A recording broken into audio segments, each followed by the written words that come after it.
क्योंकि धन भोगना हो तो धन को भी देना पड़ता है। उपनिषदों में परम वचन तेन त्यक्तेन भुंजीता, जिन्होंने छोड़ा उन्होंने भोगा। संसार में भी धन छोड़ो तो ही भोग सकते हो, यहां छोड़ना ही भोगने का सूत्र। मगर ध्यान रखना, जो धन इकट्ठा करने लगता है वो खुद ही धन जैसा जड़ हो जाता। जो पद की आकांक्षा में रहता है उसका अहंकार घना होता चला जाता है। तुम जो चाहोगे वही हो जाओगे।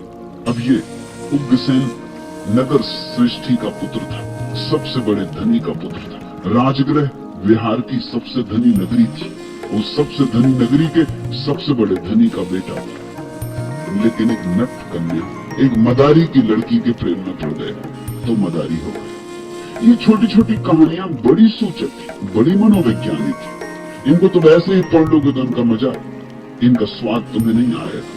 इनमें धीरे धीरे उतरना।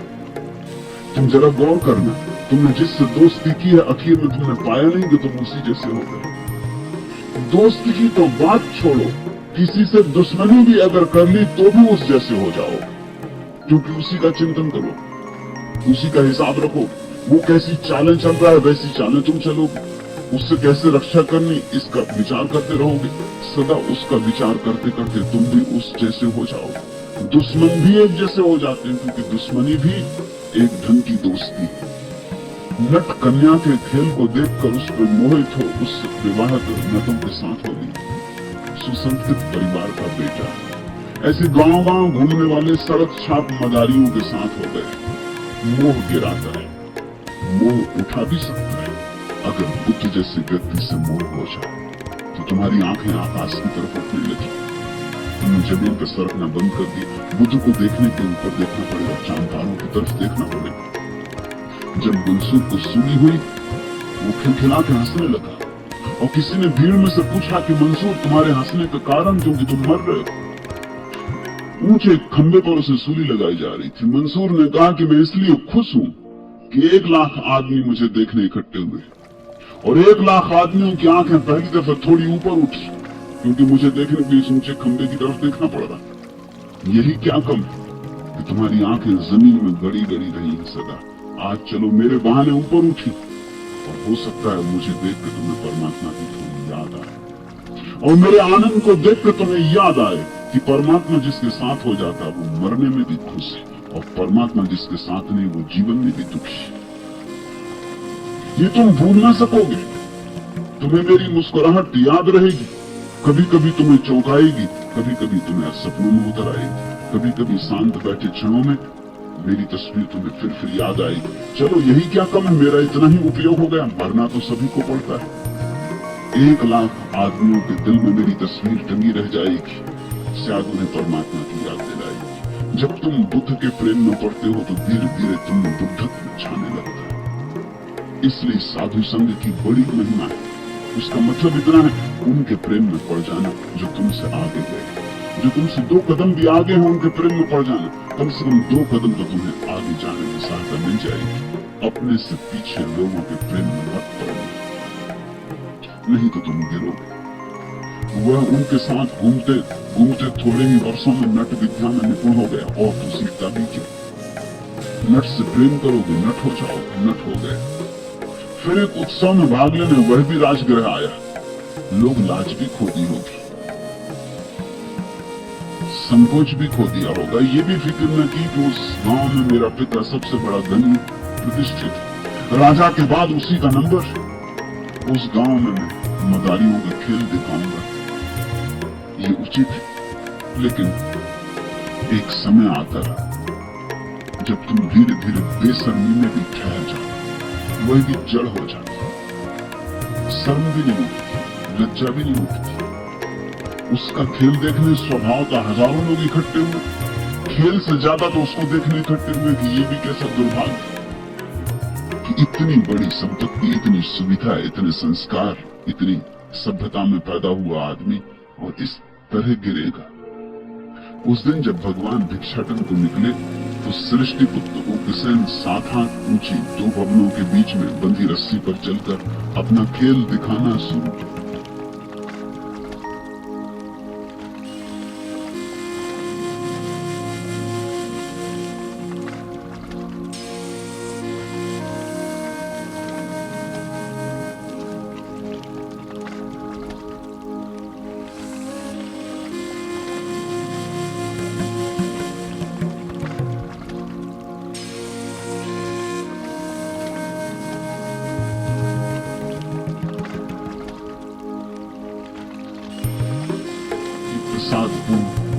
बुद्ध का आगमन, ये उनके पीछे भिक्षुओं का आगमन, ये बुद्ध का आके अचानक वहां खड़े हो जाना, एक क्षण को लोग भूल ही गए। जहां इतना विराट घट रहा हो वहां क्षुद्र की कौन चिंता करे। उग्रसेन उदास हो बैठ रहा। भगवान ने उसे उदास दे अपने एक शिष्य महामौद्गल्लायन से कहा, मौद्गल्लायन उग्रसेन को अपना खेल दिखाए और मैं भी उसका खेल देखूंगा, प्रसन्न होकर दिखाए। सदगुरु इस तरह के उपाय भी करता है। तुम्हें उठाना हो तुम्हारी भूमिका से तो तुम्हारी भूमिका तक उसे आना हो। तुम्हें तुम्हारे खाई गड्ढे से निकालना हो तो उसको भी अपने शिखर को छोड़ के तुम्हारे गड्ढे में आना।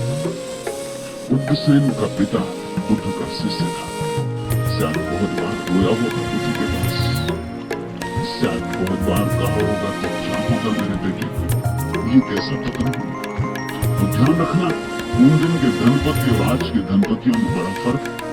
तुम जानते हो सेठ शब्द उन दिनों के श्रेष्ठी शब्द से आया। अब तो सेठ एक तरह की गाली। उन दिनों श्रेष्ठी जो व्यक्ति बड़े श्रेष्ठ थे वे ही कहे जाते थे श्रेष्ठी, जिनके भीतर एक आत्मिक संपन्नता थी। बाहर का धन तो ठीक था, जिनके पास भीतर का धन भी था। इस उग्रसेन के पिता ने बुद्ध के लिए सारा धन बहाया था। कहते हैं एक बार तो ऐसा हुआ था कि बुद्ध गांव आए, उनके ठहरने के लिए एक बगीचे को खरीदना था, लेकिन बगीचे को बेचने वाला दुष्ट और जिद्दी प्रकृति का था। उसने कहा उतने रुपए में बेचूंगा जितने रुपए मेरी जमीन पर बिछाओ, पूरी जमीन ढक जाए रुपयों से, उतने रुपए में बेचूंगा। यह 1000 गुना मूल्य मांग रहा था या लाख गुना मूल्य मांग रहा था, लेकिन उग्रसेन के पिता ने फिर भी वो बगीचा खरीद लिया। जमीन पर रुपए बिछाकर, जितने रुपए जमीन पर बिछे उतने रुपए देकर। एक महिमाशाली व्यक्ति रहा होगा, बुद्ध के पास रोया होगा बहुत बार इस बेटे के लिए, कहा होगा कुछ करें, आप कुछ करें तो ही अब कुछ हो सकता, हमारे हाथ के बाहर की बात। शायद इसलिए बुद्ध उस दिन गए ताकि उग्रसेन को खींच ले। उग्रसेन का तमाशा देखा सिर्फ इसीलिए कि उग्रसेन के भीतर बुद्ध के प्रति थोड़ा भाव पैदा हो जाए। जैसे कोई मछली को पकड़ने के लिए कांटे में कांटा लगाता, ऐसे बुद्ध ने थोड़ा सा कांटा लगाया। उग्रसेन फंस गए। बुद्ध जैसा व्यक्ति बंसी डाल ले, फंसना तो क्या हो।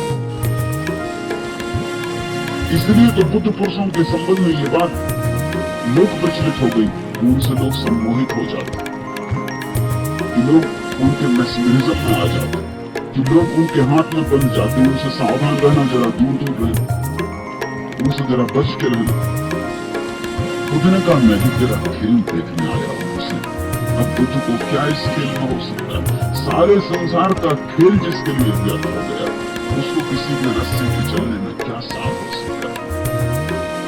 लेकिन अगर उग्रसेन को अपनी तरफ लाना है तो उग्रसेन की तरफ जाना होगा। तो गुरु कई बार शिष्य की भूमिका में उतरता है, कई बार उसका हाथ पकड़ने वहां आता है जहां शिष्य है। अगर शिष्य वैश्यागृह में हो तो गुरु वहां आता, और अगर शिष्य कारागृह में हो तो गुरु वहां आता। इसके सिवाय कोई उपाय भी नहीं। उग्रसेन अति आनंदित हो उठा, उसने तो ये सोचा भी नहीं था। ऐसा धन्यवाद कि बुद्ध और उसका तमाशा देखने आएंगे, इसका तो सपना भी नहीं देखा था, ये तो सोच भी नहीं सकता था। बुद्ध ने तो किसी का खेल कभी नहीं देखा, किसी का तमाशा कभी नहीं देखा। उसने बहुत तरह के खेल दिखाए, बड़ी उमंग, बड़े उत्साह से।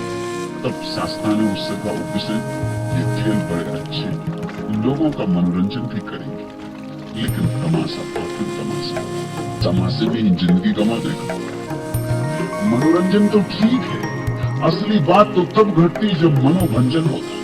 मनोरंजन तो मन की खुशामद है, वही तो अर्थ है मनोरंजन शब्द का, मन की खुशामद। मन पर मक्खन लगा वही मनोरंजन।